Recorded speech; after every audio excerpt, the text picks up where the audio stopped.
মায়ার সংসার সাজাইয়া শরীরের তাজা রক্তের পানি কইরা কোথায় শুয়ে রইছে গো বাবা?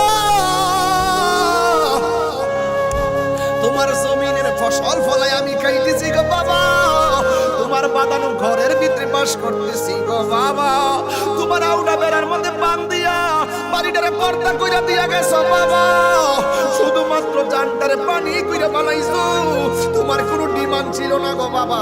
রাতের অন্ধকারে তুমি উঠে উঠে সন্তান ঘুমাইতে না পারলে মশারে কামড়ে ও বাবা আপনি বন দিয়া বিড়া বানাইয়া আগুন ধরাইয়া, ওই সময় তো বয়ান ছিল না, ঘরের মধ্যে বন দিয়া খের দিয়া বিড়া বানাইয়া আগুন ধরাইয়া ধোয়া দিয়া দিয়া মশা তুমি দাঁড়াইছো গো বাবা।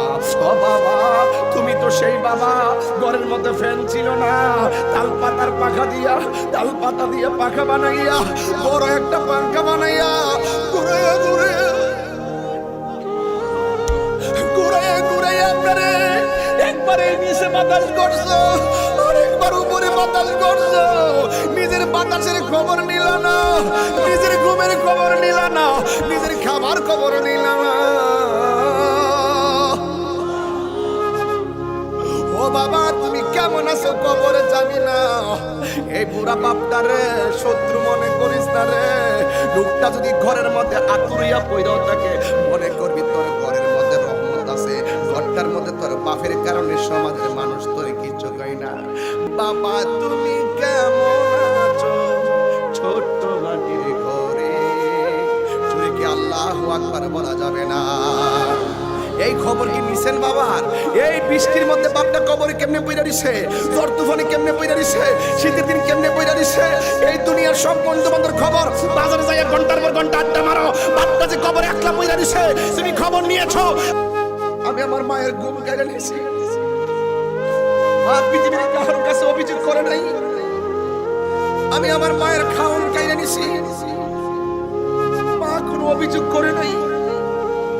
লাস্টে মাস পেটে এমন ব্যথা উঠছে, পাশের বাড়ির মহিলারে কয়ে মনে হয় যেন আমার পানি দুনিয়াতে আসার সময় হয়েছে, পাশের বাড়ির মহিলাটা দরজাটা লাগাই দিয়েছে, জানালাটা আটকে দিয়েছে, আর আমার বাবা বাহিরে বাইরে ঘুরতেছে, তো মসজিদে যাইয়া পয়সা সেজদা দিয়ে কইরা বসে আল্লাহ বাচ্চাটারে ভালো রাখো, বাচ্চার মারে ভালো রাখো, স্বামীটা যতই খারাপ হোক না কেন বাচ্চা যখন পেটের প্রসবের সময় হয় পাগলের মতন স্ত্রীর জন্য দোয়া করে, সন্তানটার জন্য সহি সালামতে ডেলিভারির জন্য পাগলের মতো হইয়া রাস্তায় রাস্তায় নিরিবিলি ঘোরাফেরা করে, গুরুস্থানে ঘোরাফেরা করে, সড়ক দিয়া ঘোরাফেরা করে, মসজিদে গিয়া পইরা থাকে, মানুষের সঙ্গে চলে না, শুধু একটাই কথা আমার জাদুমণি আসবে, আর আল্লাহরে কই আল্লাহ তুমি আমার জাদুমণির আর মাটারে ভালো রাখো।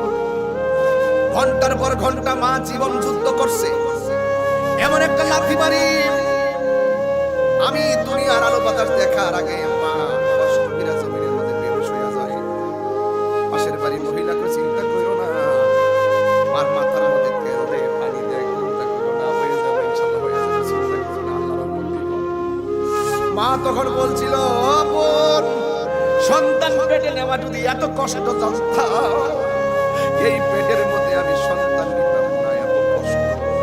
মা তখন বেহুশ হয়ে পড়ে যায়, আরে মার ভূমিষ্ঠের সময় যদি মা মারা যায় এমন অনেক ইতিহাস শোনা যায়, সন্তান ভূমিষ্ঠ হওয়ার সময় মা দুঃখিনী হঠাৎ করে মরে যায়, সন্তান ডেলিভারিতে মা মরে যায় এমন ইতিহাস আছে না নাই রে ভাই? আমার নবী বলছে ডেলিভারিতে যদি পৃথিবীর কোনো নারী মারা যায় আমার আল্লাহ ওই মহিলাটারে শহীদের মর্যাদা দান করে দিবে। তাইলে এই মা মারা গেলে শহীদ হয়ে যায়, আর এই মাটারে আল্লাহ যে দয়া করে বাঁচাই রাখে তোরে তোরে তোর কারণে, আরে আমার কারণে, আরে আমারে লালন পালন করব, ওই মায়ের নসিব আল্লাহ লিখে রাখে বলে মা বেঁচে থাকে। ডাক্তার ডাক্তার বিজ্ঞানীরা বলেছে যতটুকু ব্যথা হলে মানুষ মারা যায়, যতটুকু ব্যথা হলে মানুষ মারা যায় এর চাইতে কয়েক গুণ বেশি ব্যথা হয়, এরপরও আমার আল্লাহ দয়া করে আমার মার ডেলিভারিতে বাঁচায় রাখে। কিন্তু এমন কষ্ট হওয়ার পরেও মা দুঃখিনী সন্তানের পেটে নিশ্চিত মৃত্যুর জানার পরও আমি যদি আপনারে বলি স্বাস্থ্য মতো যাইয়েন না, আপনার মাইরে ভালাইব, আপনি একবার যাইতে যাই 100 বার ফিরে আইসা পড়বেন, ঘর থেকে বের হবেন না, আপনার মাইরে ভালাইব। আপনি ডরাইয়া চিন্তা ভাবনা করবেন আর মা নিশ্চিত জানে তার মরণ হবে, এরপরও মা পেটে সন্তান নেই জাদুমণির রূপের চেহারা দেখার জন্য। কথা বলেন ঠিক কিনা?